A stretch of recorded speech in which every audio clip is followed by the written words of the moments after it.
What is going on YouTube? It has been a while since I have actually fired up anything on this channel. So what's going on? It's Dark Corner. We are going to go through, I think I have 3 scary stories, scary true stories found off Reddit. So I know it's been a while. I'm a little bit rusty. So please sit back, chill, grab you a snack, grab you a drink, and let's get on with these stories. The first story found off Reddit, a college horror story. Me and my friends had a bright idea to get effed up on a Wednesday, so we got some weed and beers. There's a railway near our dorms, and there was a place to go to smoke and drink, etc. It was really cold, so two of my friends already started drinking to warm themselves up. Just on the way there, I was having a weird feeling like we shouldn't be there. I disregarded the feeling to just me trying weed for the first time. We eventually got there, sat on the rocks that were there, and started drinking and passing the joint around. After 10-ish minutes, I heard a twig snap. I asked my friends, but none of them heard it. My one friend, who was closest to me, said, "You probably imagined it. When you get high, you get hella paranoid." I accepted it because I've heard it's normal. After a couple more minutes, I heard some shuffling in the bushes. Think of a small trail path, and there being a circular area with big rocks, and the rest of it being bushes and trees. If you looked at it from a bird's eye view, it would look like a tree. This time, me and 2 of my other friends heard it. We looked at each other.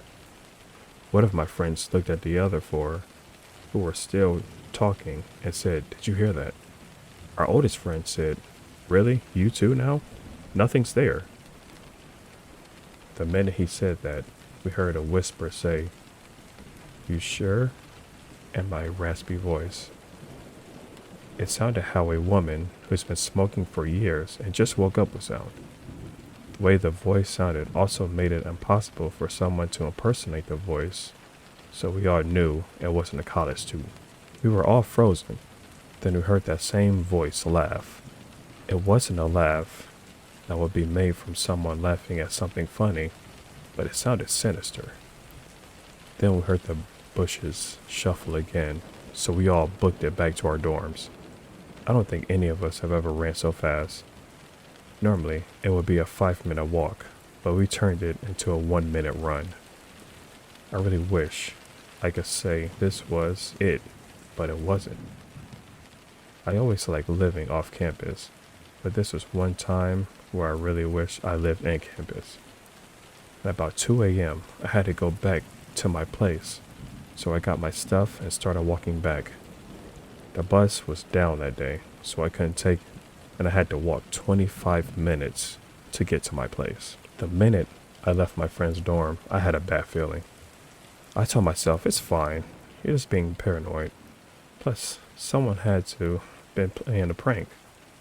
After 5 minutes, I had a feeling that I was being followed. I looked behind me, and I didn't see anyone behind me. I looked behind me every 30 seconds, and each time there wasn't anything there. When there's 5 minutes left, I heard the same shuffling in the bushes, and I froze again and stared exactly where I heard it. It stood there for at least a minute. The only reason I actually started moving was because I heard the same laugh. I ran as fast as I could and made it to my apartment main office in less than a minute. There's always a cop in front of the office, and when he saw me, he looked really concerned and asked me what happened. I didn't want to tell him, but what choice did I have? I told him that I heard some weird laughing in the bushes, and it scared the ass out of me. He asked me, "Where?" When I told him, he nodded and said, "You too, huh?" I asked him what he meant, and he said that 3 other people have told him about it. No one could figure out what it was. He told me that I should start taking a bus and come back to my place earlier. I said, "Yeah, I will," and walked off. Again, I wish I could tell you this was where it ended, but it didn't. When I got back, I took a shower, got on my bed, and tried sleeping. When I fell asleep, I woke up and thought it was weird that I woke up. from how tired I was. And when I checked the time, it said 4:36 a.m. This was even weirder because that meant I only slept for a sound 45 minutes. That's when I heard the same laughing again. I laid up and looked around, and when I looked straight, I saw the shadow of something. It didn't look human, but it didn't look like an animal either. It was on all fours, and what it said after scared me to the point where I stopped sleeping in my apartment and pretty much moved into my friend's dorm. It said in that same voice, I know you're in there. My name, and I know you're up," and it laughed. The entire night, I just laid down, trying not to cry from fear. I didn't have to really worry about it for much longer. It was a week before finals week, and I'd gotten accepted to another school that I wanted to go to. I don't really ever tell the story because from the people I've told, they either thought I was joking or I wasn't fully sober. I know exactly what I heard that night, and I know I wasn't hearing things. Okay, so that was a good story. Story number 1. We're moving on to story number 2. Once again, all these are found off Reddit. Story 2. Someone threw an acorn at my balcony. I live on a 13th floor. Last night, I woke up around 4 a.m. Since my job starts at 7, I figured I had plenty of time to kill, so I booted up my PC and started gaming.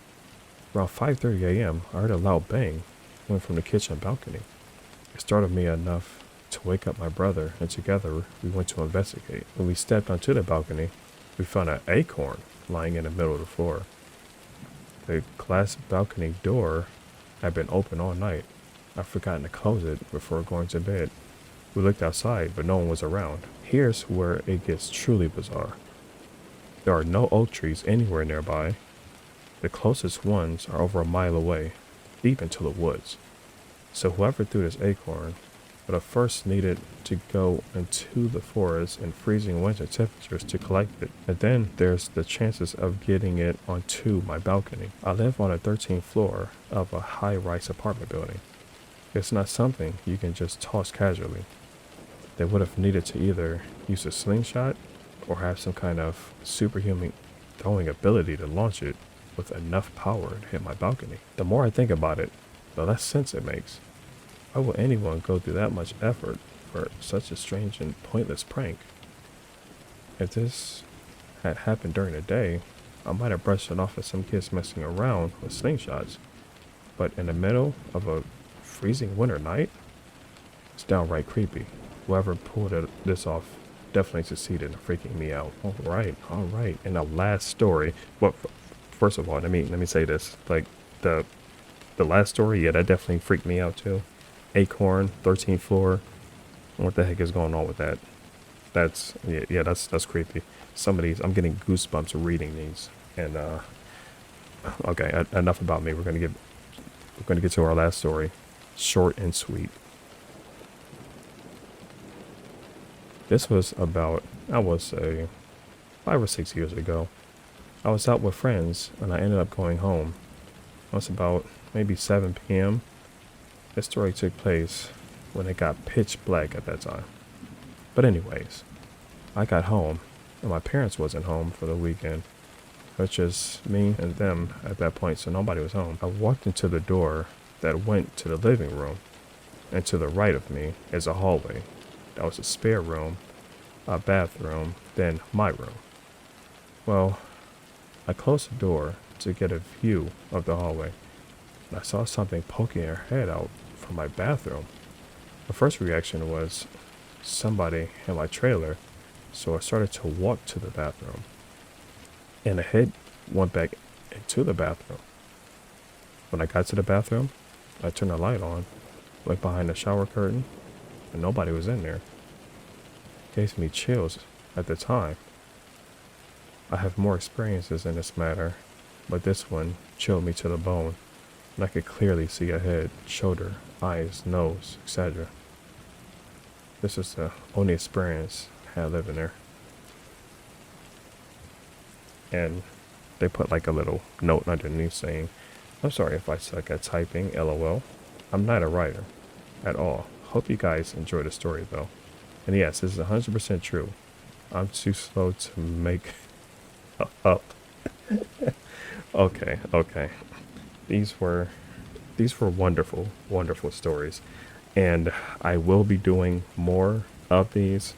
I know I have not used this YouTube channel in so long. I have so many stories I'm supposed to have put on here and shared, and I've just been kind of busy doing other stuff, but hopefully I can get back into the rhythm. If you guys have stories you guys want me to read, go over, please send them. Please do. And I promise I will get to them in a timely manner. Thank you guys so much for listening to these true scary stories. There definitely will be more on the way. Make sure you guys hit that like button, share, comment, subscribe, and I'll catch you guys in the next video.